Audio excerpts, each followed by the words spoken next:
The day was more like night, barely bright. A day in which darkness had concealed itself behind a seemingly beautiful mask. The same day in which stars decided to sleep instead of showcasing their dance of light. Crickets were snoring in silence. The rain was falling, but the earth was still dry. It rained so much that all the streets and alleys were sinking in the flood of drowsiness. And the unfinished naps of the people in their box-shaped houses seemed everlasting, bridging brevity and eternity.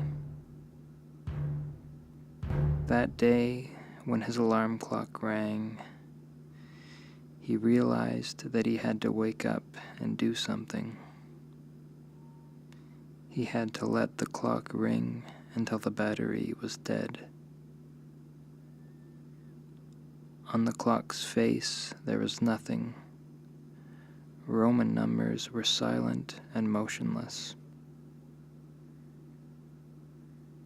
The hands of the clock had long ago left and disappeared in search of the lost time.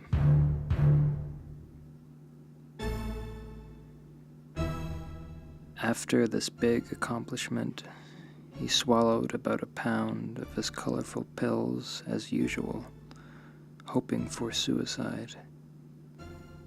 As usual, all that 1 pound of colorful pills bloomed in his stomach with an unimaginable speed, dissolved, and blood started to flow again in his clogged arteries. He was used to this. Once in a while, the sound of cannons firing and loud explosions could be heard from distant plains, but were not audible. Streets and alleys, like usual, were flooded. The rain was falling unabatedly, but could not quench the earth's thirst. Thirstiness and dryness had been the only harvest of the earth for many years. All his neighbors, like him, were planting dried-up branches and brushwood in their fissured gardens enthusiastically and meticulously, and by doing so were rewarding themselves with the most tasteless of the hobbies. The beautiful and colorful flowers carrying with themselves the heavenly smells, instead of being in the gardens, were hung on the wall in expensive frames, bringing prestige to their owners. So, he successfully finished his second important chore of the day by spraying water on the big painting of a rose in his room, and by the end of the day, his apartment's floor was flooded up to his ankles. Given that he had to make the best use of time, he just sat down and waited till noon arrived. Around noon, he used to get ready to go to his favorite cafe to have red coffee. He was carrying the same old umbrella not to get wet under the pouring rain, with bare feet as usual, since even the asphalt on the pavement was not immune to the hellish heat and dryness. You could see here and there that the asphalt had buckled under the extreme heat.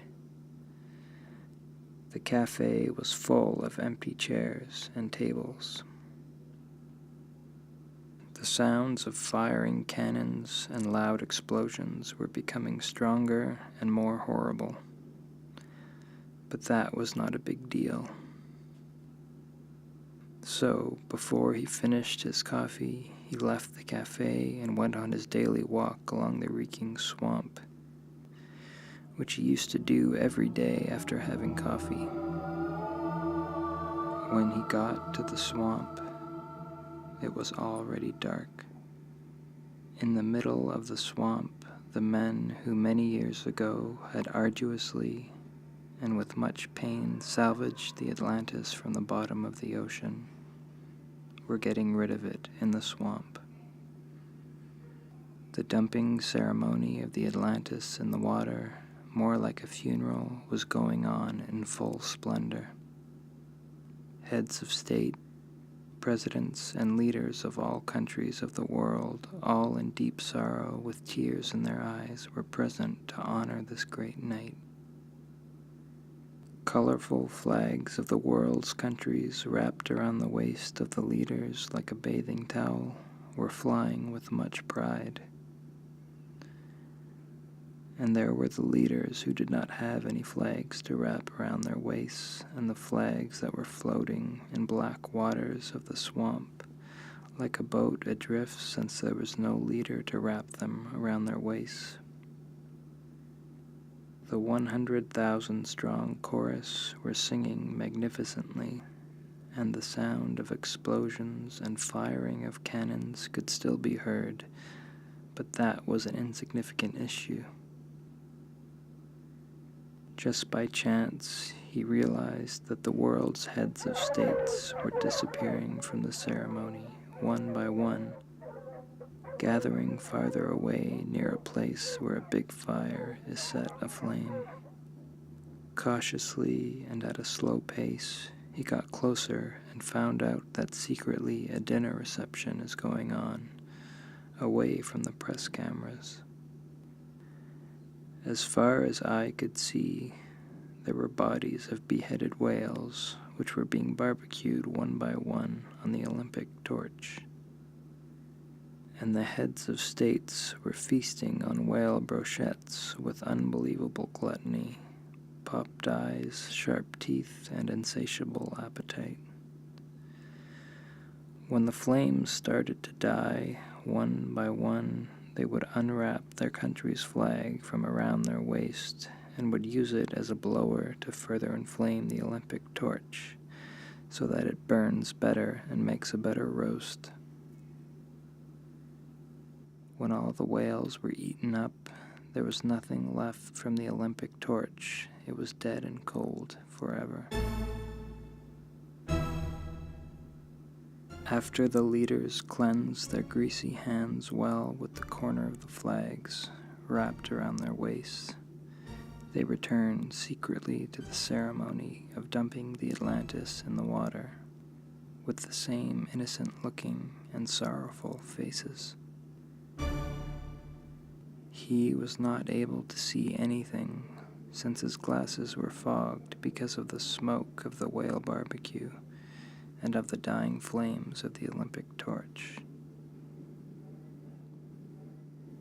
He did not realize that the loud and thunder-like sound of explosions and firing cannons had stopped. The night was about to end due to the darkness of the day. After a tiring, fruitful night, he sank into bed comfortably and welcomed his dreams, having the peace of mind that his alarm clock will never ring, not knowing that there will be no sound of explosions to bother him.